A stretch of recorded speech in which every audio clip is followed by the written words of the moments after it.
Breaking news చూస్తున్నాం. హైదరాబాద్ దోమలగూడలో భారీ చోరీ జరిగింది. బంగారం చోరీ జరిగింది. దాదాపు 2.5 కిలోల బంగారాన్ని ఎత్తుకెళ్లారు దుండగులు. అయితే ఒక్కసారిగా కూడా దుండగులు చొరబడైతే మనం ఆ దృశ్యాలను మనం చూస్తున్నాము. ఫుటేజ్ లో ఉన్న దృశ్యాలని అయితే మొత్తం కూడా 10 మంది దొంగల వరకు వచ్చారు. వాళ్ళు మొహాలకి మాస్కులు ధరించారు. అయితే ముందుగానైతే రంజిత్, ఇంద్రజిత్ వీళ్ళిద్దరూ కూడా బంగారం వ్యాపారం చేస్తూ ఉంటారు. వేరే వాళ్ళకి బయట ఎవరైనా ఆర్డర్లపై బంగారం షాపులు వాళ్ళు ఆర్డర్స్ ఇస్తే దానికి తగ్గట్లుగా నగదును తయారు చేసి వారు ఆ షాపులు వాళ్ళకి డిస్ట్రిబ్యూట్ చేస్తూ ఉంటారు. అదేవిధంగా వాళ్ళకి ఒక ఆర్డర్ కూడా రావటం జరిగింది. దానికి సంబంధించిన బంగారం అనేది ఇంద్రజిత్ ఇంట్లో ఉంది. 2.5 కిలోల బంగారం అనేది ఉంది. అయితే ఈ రంజిత్ అనే వ్యక్తి ఇంట్లోకి ముందుగా దొంగలు వెళ్ళారు. వెళ్ళినప్పుడు రంజిత్ ఇంట్లో ఏమీ దొరకలేదు. ఇక దొరకపోయేసరికి ఇంద్రజిత్ ఇంటికి వెళ్ళారు. ఇంద్రజిత్ ఇంటికి వెళ్ళి ముందుగా విండో దగ్గరికి ఇంద్రజిత్ రావటం జరిగింది. అసలు ఎవరు వచ్చారని చెప్పి చూడటానికి వచ్చినప్పుడు డైరెక్ట్గా కూడా ఆయన తలకి తుపాకీని గురిపెట్టి నువ్వు డోర్ ఓపెన్ చేయకపోతే మాత్రం ఇప్పుడు నీ తలను పేల్చేస్తామని చెప్పి వాళ్ళు వెళ్ళటం జరిగింది. గన్నులు అదేవిధంగా రాడ్లు ఇవన్నీ కూడా తీసుకొని వెళ్ళారు. తీసుకొని వెళ్ళి ఇంకా ఇంద్రజిత్ డోర్ ఓపెన్ చేయడం జరిగింది. ఇంద్రజిత్ డోర్ ఓపెన్ చేసిన వెంటనే కూడా ఆయన చేతికి గాయం చేశారు. ఆయన చేతికి గాయం చేసి వాళ్ళ వైఫ్ని నిన్ను చంపేస్తాము, అక్కడ ఎక్కడ ఉంది బంగారం లాకర్ చూపించమని అడిగేసరికి ఇంకా వెళ్ళి లాకర్ ఓపెన్ చేస్తే వాళ్ళు బంగారం తీసుకొని అక్కడ నుంచి వెళ్ళిపోయారు. దానికి సంబంధించిన దృశ్యాలని అయితే కేవలం బంగారం మాత్రమే తీసుకోలేదు. దీంతోపాటు ఒక 3 సెల్ ఫోన్లు, అంటే ఎవరికి కూడా వెంటనే కాల్ చేసి కంప్లైంట్ చేయకుండా ఎవరికి తెలపకుండా అడ్డుకోకుండా ఆ సెల్ ఫోన్లను స్వాధీనం చేసుకున్నారు. మరోవైపు వాళ్ళ దగ్గర సీసీటీవీ ఫుటేజ్కి సంబంధించిన హార్డ్ డిస్క్లు ఏవైతే ఉన్నాయో వాటిని కూడా తీసుకొని వెళ్ళారు.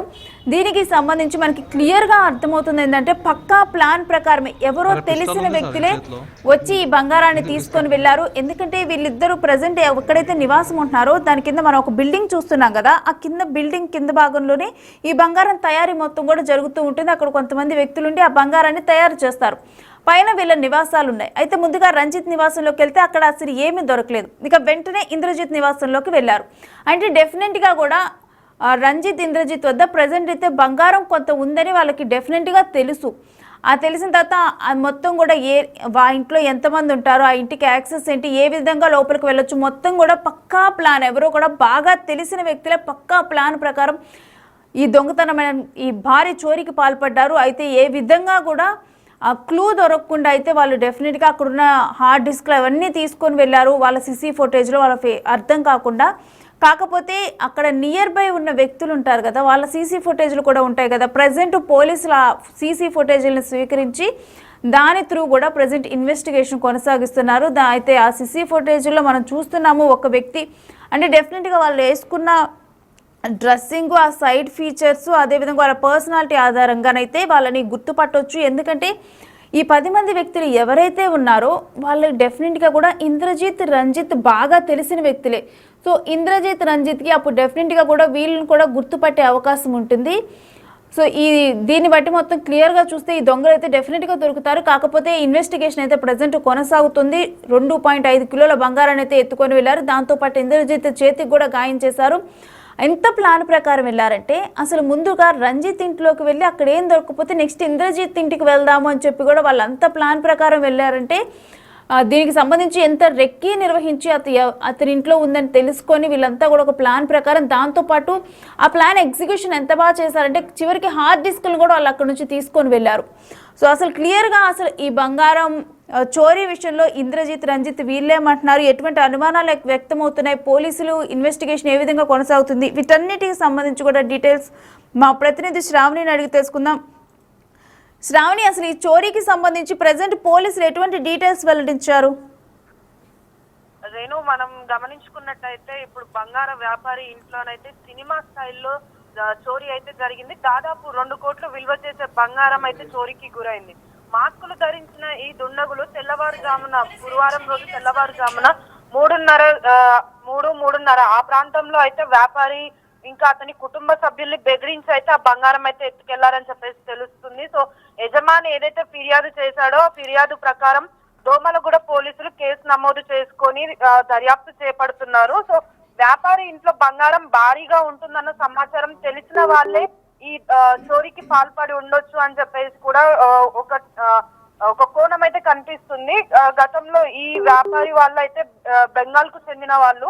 ఇంద్రజిత్, రంజిత్ అని ఇద్దరు అన్న తమ్ముళ్ళు ఉంటుండే వాళ్ళు. సో కుటుంబ సభ్యులతో కలిసి 10 ఏళ్ల క్రితమే ఇక్కడ నగరానికి వచ్చి బంగారం వ్యాపారం అయితే పెట్టుకోవడం జరిగింది. జరిగింది. సో ఆ బంగారం షాప్ నేమ్ వచ్చేసి ఎంఎస్ గోల్డ్ వర్క్ షాప్ అనే పేరుతో వీళ్ళు ఏదైతే నివాసం ఉంటున్నారో ఆ ఇంట్లో గ్రౌండ్ ఫ్లోర్ లోనైతే వీళ్ళు కొంతమంది పని వాళ్ళతోటి ఒక 10 మంది పని వాళ్ళతోటి అయితే వీళ్ళు ఈ బంగారు షాప్ ని నిర్వహిస్తున్నారు. వీరు ఎలా అంటే ఎవరైనా వచ్చి బంగారం ఆర్డర్ ఇచ్చినప్పుడు ఆ బంగారాన్ని ఆభరణాల కింద తయారు చేసేసి వాటిని కస్టమర్లకి సప్లై చేస్తూ ఉంటారు. సో ఏదైతే ఈ ఆభరణాలు తయారు చేసి ఉంచారో అది గురువారం రోజు తెల్లవారుజామున 3:30 గంటల సమయంలో అయితే 10 మంది దుండగులు అయితే ఫస్ట్ రంజిత్ వాళ్ళ ఇంటి దగ్గరికి వచ్చి అక్కడ దొంగతనం చేద్దామన్న ఒక ఆలోచనతో వచ్చారు. కానీ అక్కడ వాళ్ళకి ఎలాంటి బంగారం కూడా దొరకలేదు. సో నెక్స్ట్ ఇంద్రజిత్ ఉన్నాడు కదా వాళ్ళన్న, సో ఇంద్రజిత్ వాళ్ళ ఇంటికి చోరీకి వెళ్లారు.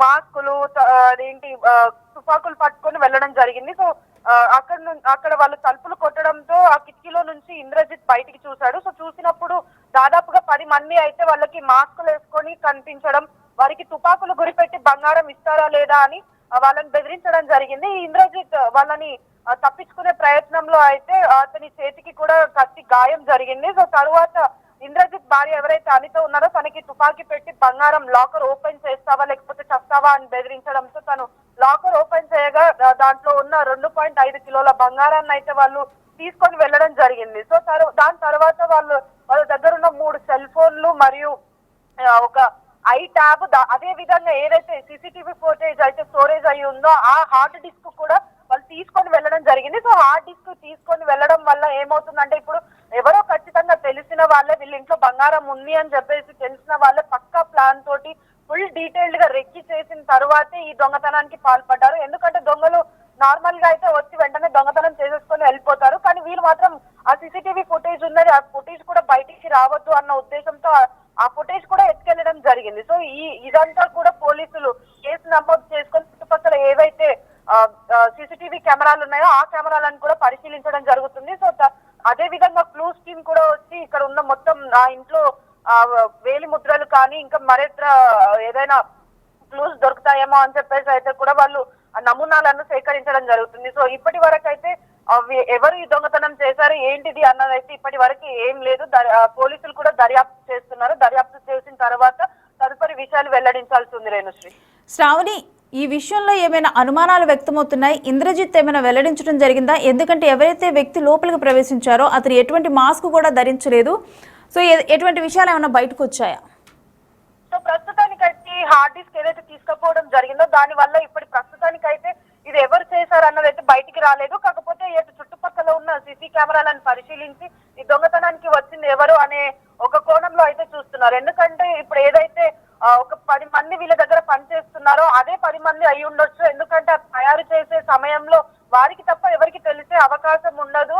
సో వాళ్ళవి కూడా ఉండొచ్చు అన్న ఒక అనుమానం అయితే వస్తుంది. కానీ ఇప్పటి వరకు అయితే ఎలాంటి క్లారిటీ కూడా రాలేదు. నేను పోలీసులు మాత్రం ఇంకా దర్యాప్తు చేస్తూనే ఉన్నారు. చుట్టుపక్కల ఉన్న సీసీటీవీ ఫుటేజ్లను కూడా సేకరిస్తున్నారు. అంటే 3-3:30 ప్రాంతంలో ఎవరైతే ఆ చుట్టుపక్కల కానీ ఆ ఇంటి దగ్గర కానీ ఎవరైతే ఉన్నారో వాళ్ళ అన్ని సీసీటీవీ ఫుటేజెస్ కూడా వాళ్ళు వెతుకుతున్నారు. రేణుశ్రీ, అయితే ఒక ఇన్ఫర్మేషన్ బయటకు వచ్చింది ఏంటంటే ముందుగా ఇంద్రజిత్ ఇంటికి రాకముందులా తనతో పాటు కలిసి వ్యాపారం చేస్తున్న వ్యక్తి రంజిత్ ఎవరైతే ఉన్నారో తన ఇంటికి వెళ్లారు అని చెప్పి ఒక వార్త బయటకు వచ్చింది. మరి అప్పుడు రంజిత్ వాళ్ళ మొహాలు చూడటం కానీ లేకపోతే రంజిత్ ఎటువంటి ఇన్ఫర్మేషన్ ఇవ్వటం కానీ ఏం జరగలేదా శ్రావణి?